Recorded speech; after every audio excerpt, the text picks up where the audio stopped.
తప్పకుండా అవి మేము ఎదుర్కొంటాం.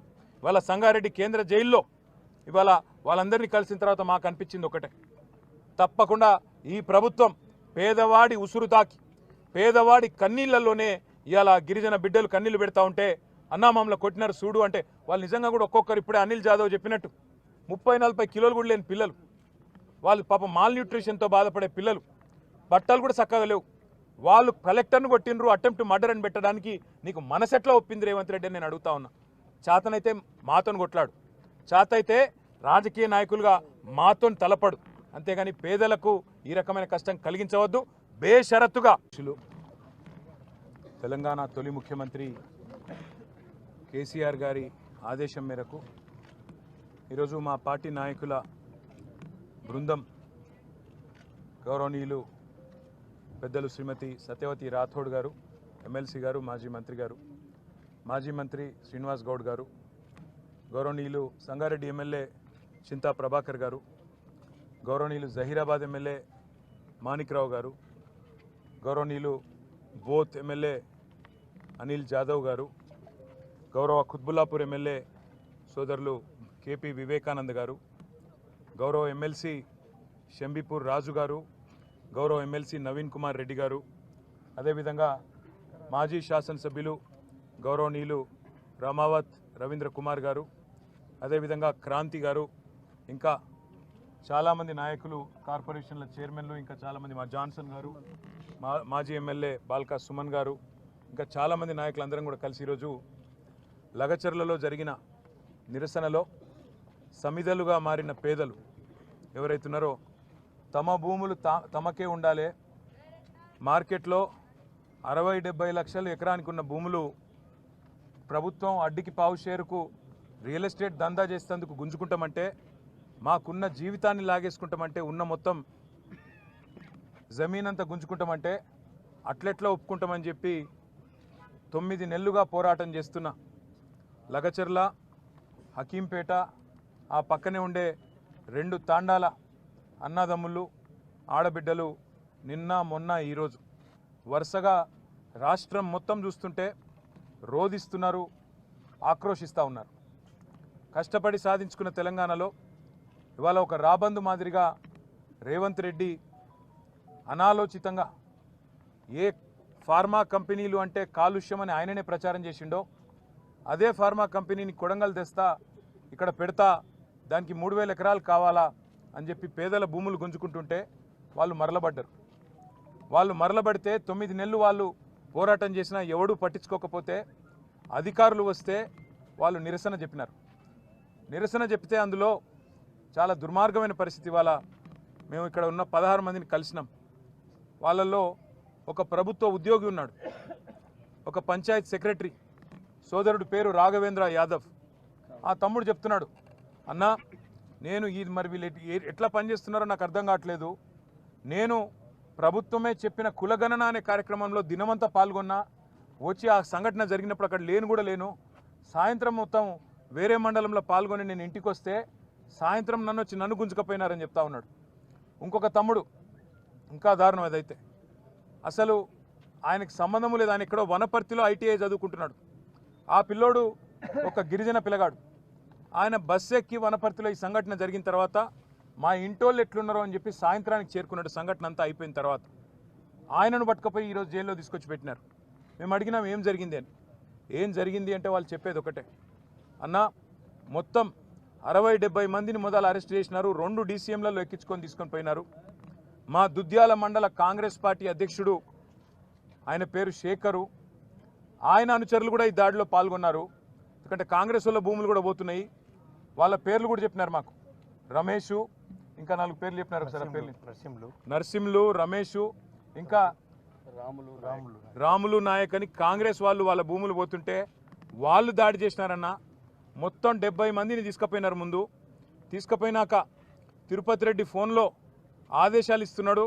ఒక రాజ్యాంగేతర శక్తి, ముఖ్యమంత్రి అన్న కావడమే ఆయనకున్న అర్హత, ఆయనకి ఏ పదవి లేదు, ప్రజాప్రతినిధి కాదు.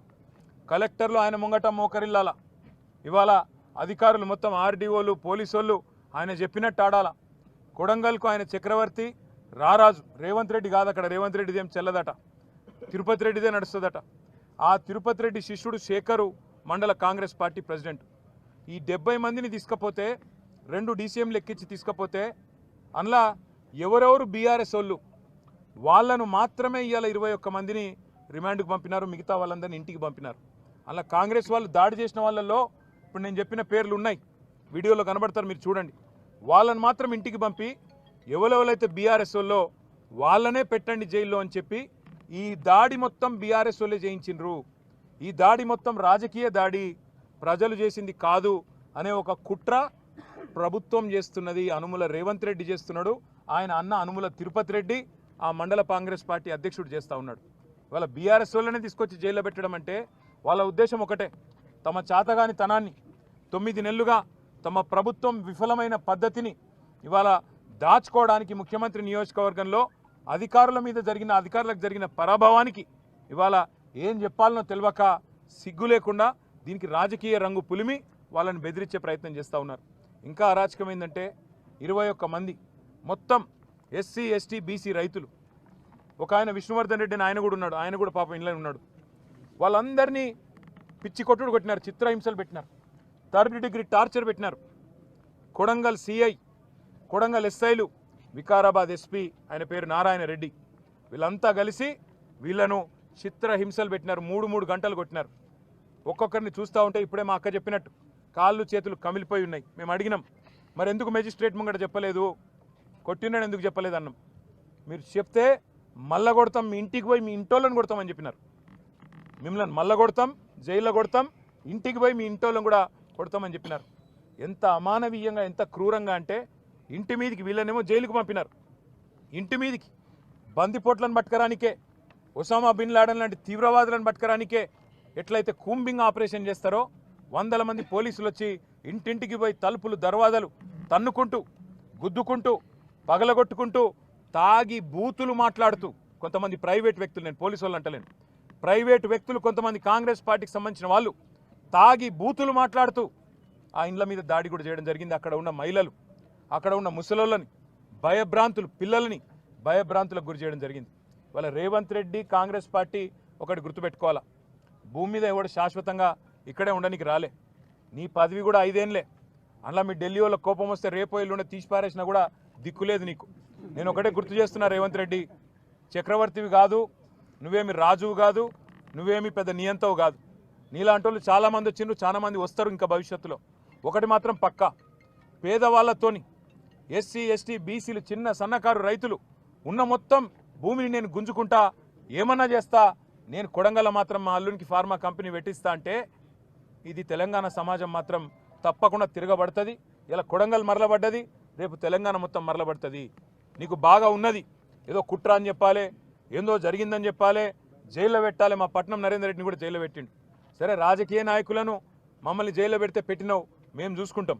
ఎందుకంటే నిన్ను ఏం చేయాలో రేపు మేము అధికారంలోకి వచ్చినాక మాకు కూడా తెలుసు, మేమేం వదిలిపెట్టాం. కానీ ఒకటి మాత్రం పక్కా, ఇవాళ ఈ 21 మందిని ఎవరినైతే నువ్వు జైల్లో పెట్టినావో వాళ్ళ కుటుంబాలు, వాళ్ళ ఉసురు నీకు, నీ పార్టీకి తప్పకుండా తాకుతుంది. ఏ పేద ప్రజల ఓట్లతోనైతే కొడంగల్లో గెలిచినవో, ఏ పేద ప్రజలకైతే 420 హామీలు ఇచ్చి 6 గ్యారంటీలు 100 రోజులని నమ్మబలికి అఫిడవిట్లలో సంతకం పెట్టి గెలిచినవో, ఇలా వాళ్ళ ఉసురు పోసుకుంటున్నావు చూడు, తప్పకుండా వాళ్ళ ఉసురు నీకు తాకుతుంది. నేను ఒకటే మాట చెప్తా ఉన్నా, ఆ కుటుంబాలన్నిటికీ కూడా మీకు మొత్తంగా బీఆర్ఎస్ అండగా ఉంటుంది.